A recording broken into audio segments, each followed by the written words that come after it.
வணக்கம் நண்பர்களே. Group 4 new syllabus பொது தமிழ்லேருந்து நம்ம ஒவ்வொரு டாப்பிக்காக பார்த்துட்ருக்கோம். இன்றைக்கி நம்ம பார்க்க போகிற டாபிக் பார்த்திங்கன்னா அலகு 3லிருந்து நிறுத்தல் குறியீடுகள் பற்றி தான் பார்க்க போகிறோம். வாங்க வீடியோக்குள்ளே போகலாம்.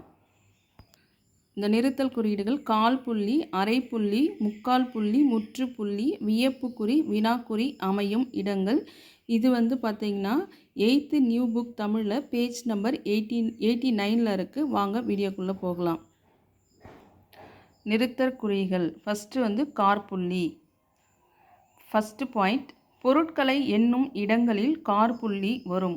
எடுத்துக்காட்டு பார்த்திங்கன்னா குறிஞ்சி, முல்லை, மருதம், நெய்தல், பாலை. இந்த 5 திணைகளுக்கும் பக்கத்தில் காற்புள்ளி வரும். நெக்ஸ்ட்டு பாயிண்ட் பார்த்திங்கன்னா கடிதத்தில் விழிமுன் காற்புள்ளி வரும். அதுக்கு எடுத்துக்காட்டு அன்புள்ள நண்பா, அதுக்கு பக்கத்தில் என்ன வரும்? காற்புள்ளி வரும். தேர்ட் பாயிண்ட் பார்த்திங்கன்னா வினை எச்சங்களுக்கு பின் காற்புள்ளி வரும். எடுத்துக்காட்டு பொழிலன் தோட்டத்திற்கு சென்று வாழை இலை பறித்து வந்தான். அந்த சென்று அப்படிங்கிறது வினையெச்சம். ஸோ அங்கே காற்புள்ளி வரும். ஃபோர்த்து பாயிண்ட் மேற்கோள் குறிகளுக்கு முன்னாடி காற்புள்ளி வரும்னு சொல்கிறாங்க. அதுக்கு எடுத்துக்காட்டு பார்த்திங்கன்னா குழந்தை நிலவை பார்த்து நிலா நிலா ஓடிவா என்று பாடியது. அந்த மேற்கோள் குறிகளுக்கு முன்னாடி காற்புள்ளி வரும். அதாவது நிலவை பார்த்து அதுக்கு பக்கத்தில். அடுத்தது ஃபிஃப்த்து பாயிண்ட், முகவரியில் இறுதி வரி நீங்களாக ஏனைய வரிகளின் இறுதியில் காற்புள்ளி வரும். இப்போ எடுத்துக்காட்டு ஒரு முகவரி கொடுத்துருக்காங்க பாருங்கள். சா ஆண்டாள், அதுக்கு பக்கத்தில் ஒரு காற்புள்ளி. எண் 45 காமராசர் தெரு, அதுக்கு பக்கத்தில் ஒரு காற்புள்ளி. அடுத்தது லாஸ்ட்டாக திருவள்ளூர் ஊர் பெயர். அங்கே லாஸ்ட்டாக என்ன வரக்கூடாது? காற்புள்ளி வரக்கூடாது, ஃபுல் ஸ்டாப் தான் வரணும். இந்த 5 பாயிண்ட் தான் காற்புள்ளி. நெக்ஸ்ட்டு நம்ம பார்க்க போகிறது அரைப்புள்ளி. இதுக்கு 2 பாயிண்ட் இருக்குது. ஃபஸ்ட்டு பாயிண்ட் பார்த்திங்கன்னா ஒரே எழுவாயில் பல வாக்கியங்கள் தொடரும் இடத்தில் அரைப்புள்ளி வரும்.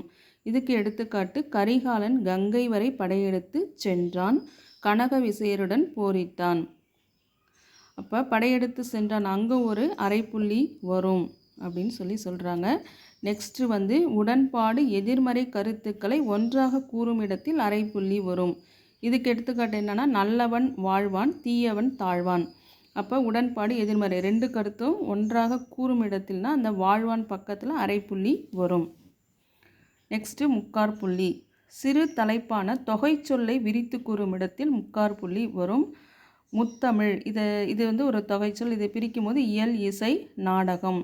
அப்போ அந்த முத்தமிழ் அப்படிங்கிற இடத்துல என்ன வரும்? முக்காற்புள்ளி வரும்.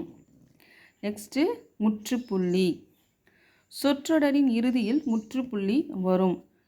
எடுத்துக்காட்டு கல்வியே மனிதனின் வாழ்வை உயர்த்தும். அந்த உயர்த்தும் பக்கத்தில் முற்றுப்புள்ளி வரும். நெக்ஸ்ட்டு செகண்ட் பாயிண்ட் பார்த்திங்கன்னா சொற்குறுக்கங்களை அடுத்து முற்றுப்புள்ளி வரும். அப்படின்னா என்னன்னு பார்த்திங்கன்னா எடுத்துக்காட்டு திருவிக்கா மா கா ஆ ஊ ஓ நா நீ பள்ளி. அப்படின்னா அந்த இப்போ திருவிக்கான திருவாரூர் விருத்தாச்சல மகனார் கல்யாண சுந்தரம் அப்படிங்கிறத நம்ம ஷார்ட்டாக என்னன்னு சொல்லுவோம்? திருவிக்கான்னு சொல்லுவோம். அப்போ அந்த ஒவ்வொரு எழுத்துக்கு பக்கத்தில் என்ன வரும்? முற்றுப்புள்ளி வரும்.